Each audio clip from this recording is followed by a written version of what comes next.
आतंकवादियों से ज्यादा डर ईडी और सीबीआई का है। पिछले पाप तो पहले क्लियर करें जो 10 साल इन्होंने पाप किए हैं। हम हर एक तबके की बात कर रहे हैं जो तबके आज रोड में पिछले 10 साल से वो रोड में धरने दे रहे हैं। बेटी बचाओ बेटी पढ़ाओ, बेटियों पे लाठियां बरसाओ, ये ड्रामेबाजी भाजपा के लोग यहाँ कर रहे हैं। रविंद्र रैना जी बोल रहे जित गुज्जर की बकरी लंघ जाए और रकबा गुज्जर का।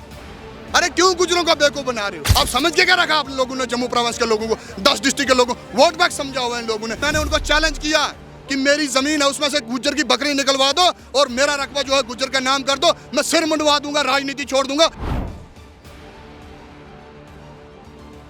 ये जम्मू का शेर है, असली शेर बोलते हैं ना, नकली शेर वापस जा। ये असली शेर जो डोगरों का कोई असली शेर है वो अंकुर शर्मा जी हैं, पार्टी के राष्ट्रीय अध्यक्ष अंकुर शर्मा जी हैं। इन्होंने बिना किसी पावर के, ये सरपंच नहीं थे, पार्लियामेंट नहीं थे, एमएलए नहीं थे, इन्होंने जम्मू के वो स्कैम एक्सपोज पब्लिक डोमेन में किए। लैंड जिहाद, 25,000 करोड़ का सीएजी की रिपोर्ट है, उन चीज़ों को पब्लिक के सामने पहुंचाया। अगर ये चीज़ें पब्लिक के सामने नहीं ना पहुंचती जनाब तो लखनपुर से पार हो जाते डोगरे। यहाँ से जैसे कश्मीरी पंडितों को उस समय भगाया था ना, उसी तरह से यहाँ से जम्मू के डोगरों को भगाने की साजिश ये प्रो पाकिस्तानी पार्टीज रच रही थी कश्मीर में बैठ के। बांसुरी का बटन दबा के जम्मू के शेर को जो है कामयाब बनाए। जो दहाड़ आज वो पोर्टल्स पे करते, टीवी पे करते, वो दहाड़ आपको जो है पार्लियामेंट में सुनाई देगी। जय श्री राम, जय हिंद, जय भारत बजेगी बांसुरी, उठेगी धूल, ना रहेगा हाथ ना रहेगा फूल। हम हर एक तबके की बात कर रहे हैं जो तबके आज रोड में पिछले 10 साल से वो रोड में धरने दे रहे हैं। बेटी बचाओ बेटी पढ़ाओ, बेटियों पे लाठियां बरसाओ, ये ड्रामेबाजी भाजपा के लोग यहाँ कर रहे हैं। रविंद्र रैना जी बोल रहे जित गुज्जर की बकरी लंघ जाए और रकबा गुज्जर का।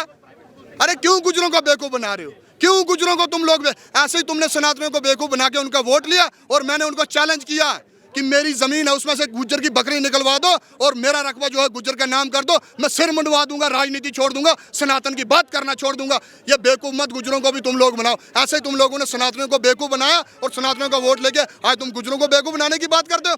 2011 के फेक सेंसस के आधार पर इन्होंने जम्मू के लोगों को धोखा दिया। फेक सेंसस के आधार पर डिलिमिटेशन की जिसमें कि 47 सीटें इन लोगों ने कश्मीर को दी और राष्ट्रवादी लोगों को 43 में लोगों ने सीमित किया। आप समझ के क्या रखा आप लोगों ने? जम्मू प्रोविंस के लोगों को, 10 डिस्ट्रिक्ट के लोगों को वोट बैंक समझा हुआ है इन लोगों ने। लेकिन अब लोगों को समझ आ चुका है।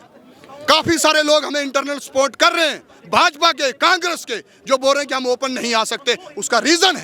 उसका रीजन ये है कि आतंकवादियों से ज्यादा डर ईडी और सीबीआई का है, इसीलिए वो लोग ओपन नहीं आ सकते। मैं जिस डिस्ट्रिक्ट से बिलोंग करता हूँ, हजारों लोगों ने जो है आतंकवादियों के उस 90s के दशक में जो अपनी जान को खोया, शहीद हुए अपने देश के प्रति, समाज के प्रति। क्या सम्मान भाजपा ने उन लोगों को दिलाया? उनके घरों की कंडीशन क्या भाजपा ने उनको बताया कभी कि भैया आपके खाने के कोई लाले तो नहीं पड़ गए, आपके बच्चे पढ़े लिखे मुलाजिम नहीं लग रहे?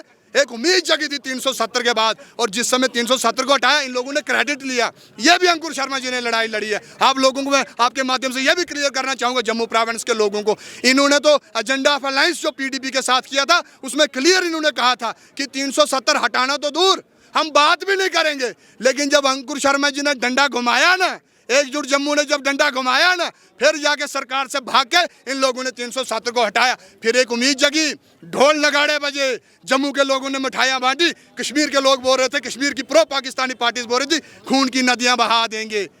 आज फिर जित गुज्जर की बकरी लंघ जाए और रकबा गुज्जर का। इतना बेवकूफ़ समझते हो तुम सनातनियों को? इतना बेवकूफ़ समझते तुम हिंदुओं को? मस्जिद का कंट्रोल मुस्लिम के पास, चर्च का कंट्रोल क्रिश्चियन के पास, और मंदिर का कंट्रोल जो है सपेरे बन के ये लोग हमारे मंदिरों पे बैठे हुए हैं। और क्रिश्चियनिटी की मशीन, देखिए आप बात समझें, क्रिश्चियनिटी की मशीनरियां काम कर रही हैं जो पैसा फेंक के हमारे लोगों को कन्वर्जन के लिए कर रहे हैं। क्यों? इसका कारण है कि हमारे पैसे का यूटिलाइजेशन हम अपने हिसाब से नहीं कर पा रहे हैं। हमारे पैसे से हज सब्सिडियां दी जाती हैं, हमारे पैसे से 80-80 लाख की इफ्तार पार्टियां की जाती हैं। इसीलिए यूपी, बिहार, एमपी, शम्पी ये जो लोग, हिंदू लोग, जो सनातनी लोग वहाँ चढ़ाते हैं, वो इसलिए चढ़ाते हैं कि आप मुस्लिम सशक्तिकरण की बात करो। एक हम सनातन भारत दल सनातन संस्कृति, सभ्यता और धर्म सशक्तिकरण की बात करेगी, डेली वेजर की भी बात करेगी, आशा वर्कर्स की भी बात करेगी, आंगनबाड़ी की भी बात करेगी, मेडिकल की भी बात करेगी। 2211 हेड पिछले 3 महीने से वो लोग आपकी जान को रो रहे हैं, और पोलियो ड्रॉप लेके 4-4 किलोमीटर वो लोग पैदल जाते हैं। उनकी सैलरियाँ तुम लोगों ने बंद करके रखी है। डेली वेजर तुम लोगों से परमानेंट। पिछले पाप तो पहले क्लियर करें, जो 10 साल इन्होंने पाप किए हैं उसको क्लियर करें।